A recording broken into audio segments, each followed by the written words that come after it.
కన్నెత్తి చూడాలన్నా ఒకటికి రెండు సార్లు ఆలోచించుకోవాల్సిన అవసరం పడుతున్నదంటే అది నరేంద్ర మోడీ గారి వల్ల సాధ్యమైంది. ఇప్పటి వరకు 75 సంవత్సరాల చరిత్రలో భారతదేశాన్ని ఇంత గౌరవప్రదంగా ప్రపంచ స్థాయిలో నిలబెట్టిన నాయకులు మరి ఎవ్వరూ లేరు, నా భూతో నా భవిష్యత్. ప్రపంచంలోనే కోట్లాది ప్రజలు లక్షల సార్లు పలుకుతున్న నినాదం Modi. Shortest and most powerful slogan in the world today is Modi.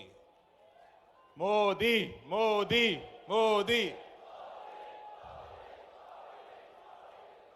మన నాయకుడు ఎంత శక్తివంతమైన నాయకుడు, రెండు సంఘటనలు చెప్తా, కేవలం రెండు సంఘటనలు చెప్తా.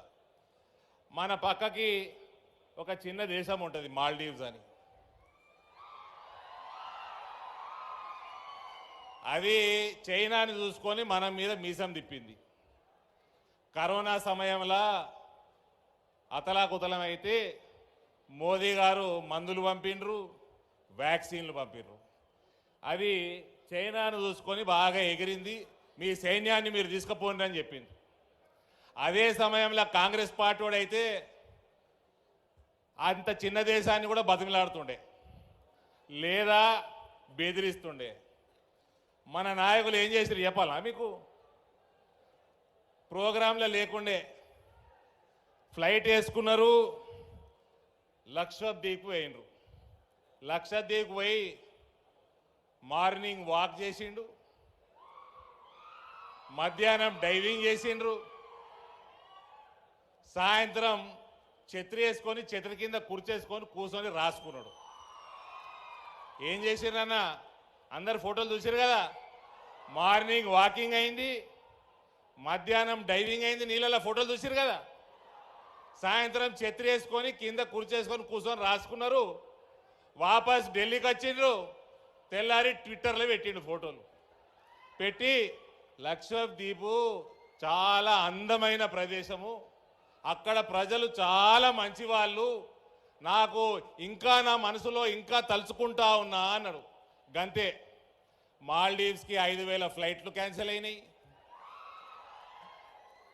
10,000 హోటల్ బుకింగ్లు క్యాన్సిల్ అయినాయి.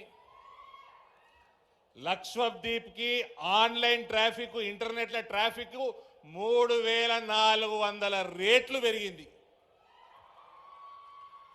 That is Narendra Modi. నరేంద్ర మోడీలో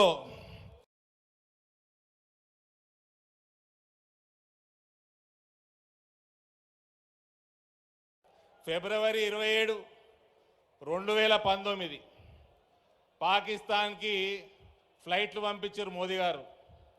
పుల్వామాలో మన సైనికుల్ని చంపేస్తే, ఉగ్రదాడి చేస్తే పాకిస్తాను ఫ్లైట్లు పంపిస్తే, అక్కడ యుద్ధంలో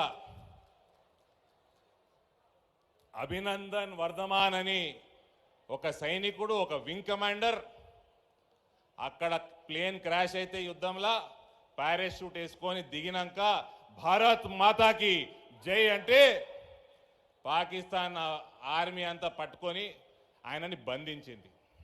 అప్పుడు నరేంద్ర మోడీ గారు మర్యాదపూర్వకంగా ఫోన్లు చేసింది.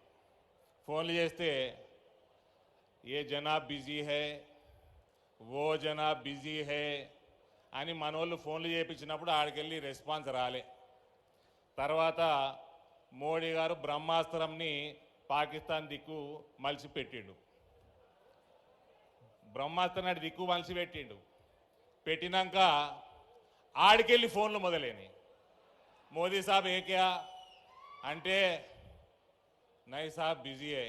अरे हमारे को माफ करना, वो जनाब बिजी थे तब फोन करे जब. అంటే देखो भाई, अभिनंदन को सुरक्षित वापस छोड़ दो, बाद में बात करेंगे అన్నాడు. ఆడు ఇమ్రాన్ ఖాన్కి లాగు దడిచింది.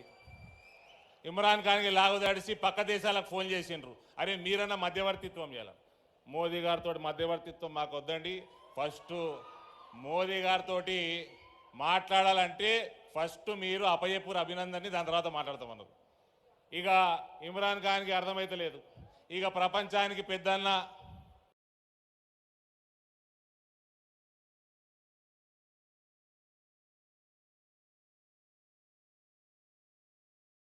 ఏమైందిరా ఆయన అలా అభినందన్ మా దగ్గర ఉన్నాడు.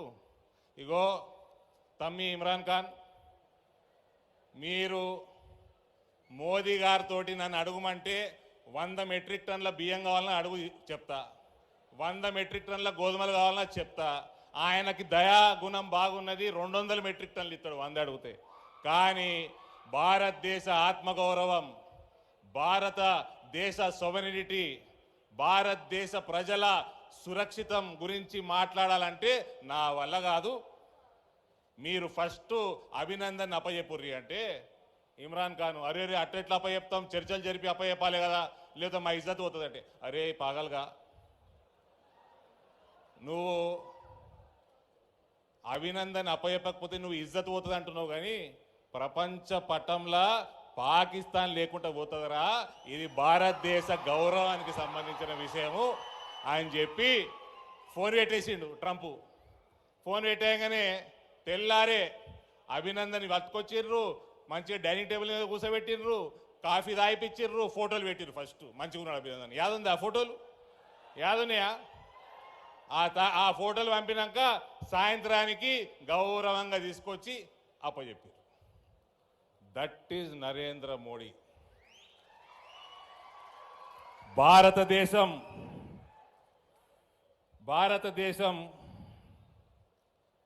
భవిష్యత్తు, భారతదేశం సురక్షితంగా ఉండాలంటే మనమందరం నరేంద్ర మోడీ గారిని 3వసారి 400 సీట్లకి పైన గెలిపించి మనం ప్రధానిని చేసుకోవాలి.